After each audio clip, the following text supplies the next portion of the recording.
Hey everybody, have you ever wondered what your voice or a guitar or a violin would sound like reflected off the moon? Well, now you can, and even better, totally for free, using this new AudioThing app, Moon Echo. So this works standalone, like here.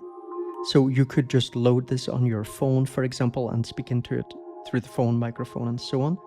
Or it can work as a plugin inside a host app like I'm doing here on my iPad, and this way we can use it together with other apps. So this runs on iPad, iPhone, Linux, Mac, and Windows. So in the video today, I'll just look at the app and explore some of the kind of sounds it can make. But first, I want to talk a little bit about the history of this. And first, just for any listeners who are not that familiar, I want to just start by clarifying what an echo is. So moon echo, right? Echoing off the moon. So an echo is a sound that bounces back to you after hitting a surface. Usually on Earth it would be a wall or a mountain or whatever. But here we can hear what something sounds like reflected off the moon. So the origins of this moon bounce communication go back to the 1940s in the United States. In 1946 in New Jersey, military researchers managed to bounce radar signals off the moon and receive the echoes back on Earth. This was called Project Diana, and it was a huge breakthrough because it was the first time humans had successfully sent signals beyond the Earth and got them back. So they did this to explore long-distance communication possibilities, and it laid the groundwork for the space communications that we have today. Now, in terms of music, in the 1980s, a experimental musician called Pauline Oliveros performed echoes from the moon at the Dwingelo Radio Observatory in the Netherlands. And for this, she used the large radio telescope dish there to bounce sounds performed by her and other musicians off the moon. But there was a big limitation. There was only one radio telescope, so she couldn't really create a kind of delay like we're hearing here. Instead, she had to choose at any time whether to use this telescope to send a signal to the moon or to receive the signal that was bouncing back off the moon. Now, when we send sound to the moon, it takes about roughly 2.5 seconds for a round trip. But of course, it will depend on exactly the distance between the telescope and the moon.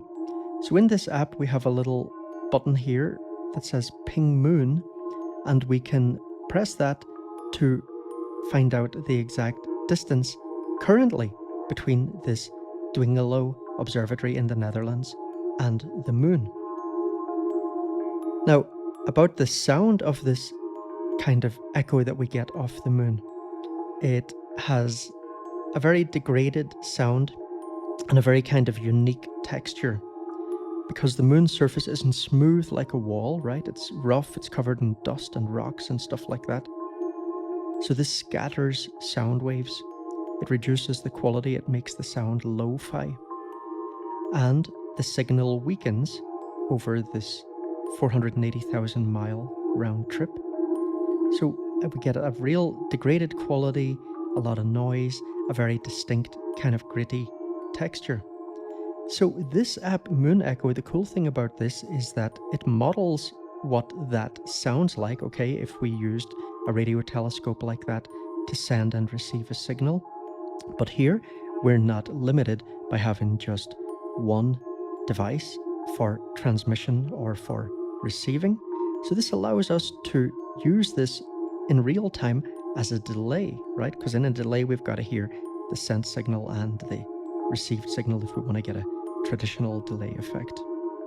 So let's take a look at the app here. And so here, this is Spelldoza, an app by Clevgrand, kind of music boxy sort of sound. Now, if I just put this on here, this instance of Moon Echo is not set up to act as a delay. Instead, this is just adding a little bit of a lo-fi quality and a little bit of noise to the sound. But here, this instance is set up to act as a delay. So if we look at the app, there are a few different controls. So over here, we can choose between simplex and duplex. If we want to get the delay sound where we hear the instrument that we're sending to the moon and we hear the echoes coming back, then keep it on duplex. We'll talk in a minute about simplex. Now, Doppler, here we can do a kind of frequency shifting. So that can be pretty cool. Now, I think in the original technique, frequency shifting was used to make sure that the frequencies came back sounding at the same frequency roughly as what they had been sent. But here we're able to use it creatively as a musical effect. So then over here we can control the input level and the mix. So here it's fully wet.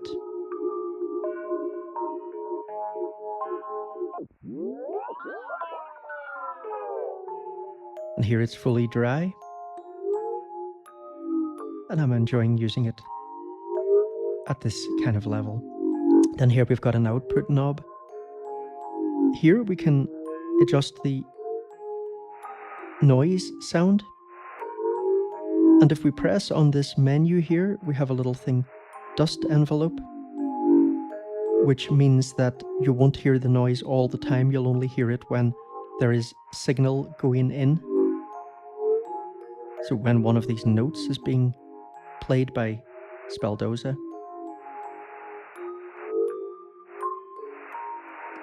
Then here we have feedback.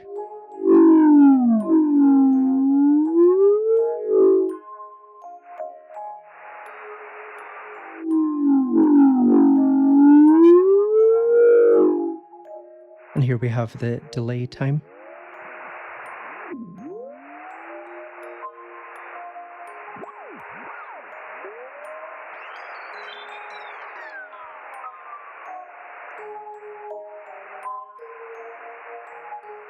So in simplex mode, let's look at a different instance for this. So here I'm going to put it on my voice. Now, first I'm going to leave a little bit of this mix in here. So here, okay, when we press this button, that is transmitting, and when we depress it, then it will be receiving. So here it is pressed, so we're going to use it to transmit. Now I'm going to make sure over here that the time is not too short. Yeah, it's not, okay. So I'm just going to say 1, 2, 3. 1, 2, 3. And if you notice there, what I did was I pressed the button after I said that, and then we were able to get the signal back, hear the echo basically. So press this when you want to record your sound. And then when you want to hear it back, depress it. Let's just look at this ping moon thing. I think you need an internet connection, by the way, and I am connected to the internet to do that. So again, this is just checking the distance of the Dwingelo Observatory to the moon and calculating the time for that round trip. So yeah, here it's a little bit currently a bit above 2.5 seconds. Alright everyone, I hope you enjoyed this. Please smash the like and subscribe if you haven't subscribed. I cover a lot of experimental music related apps, mainly on iOS, but also on desktop at times as well, like this one. Okay everyone, I'll see you in the next video. Take it easy.